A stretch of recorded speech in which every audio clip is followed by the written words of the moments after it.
পূর্ণাঙ্গ burn unit নির্মাণ, diagnostic test, commission বাণিজ্য বন্ধ সহ 4 দফা দাবি জানিয়েছে Chattogram consumers association of Bangladesh CAB. সকালে চট্টগ্রাম মেডিকেল কলেজ হাসপাতালের সামনে মানববন্ধনে দাবি জানানো হয়।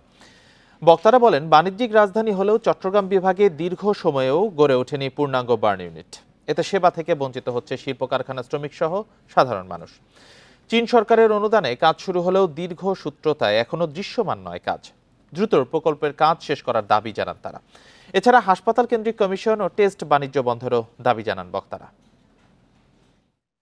এখানে আপনি ধরুন পর্যাপ্ত শয্যা নাই, মানে টেস্টের সুবিধা নাই, অন্যান্য যে ফ্যাসিলিটিগুলো থাকার কথা কোনোটাই নাই। তো না থাকার পরে আমরা প্রতিনিয়ত এখানে টেস্ট বাণিজ্য চিকিৎসার ক্ষেত্রে নানা ধরনের ভোগান্তির সম্মুখীন।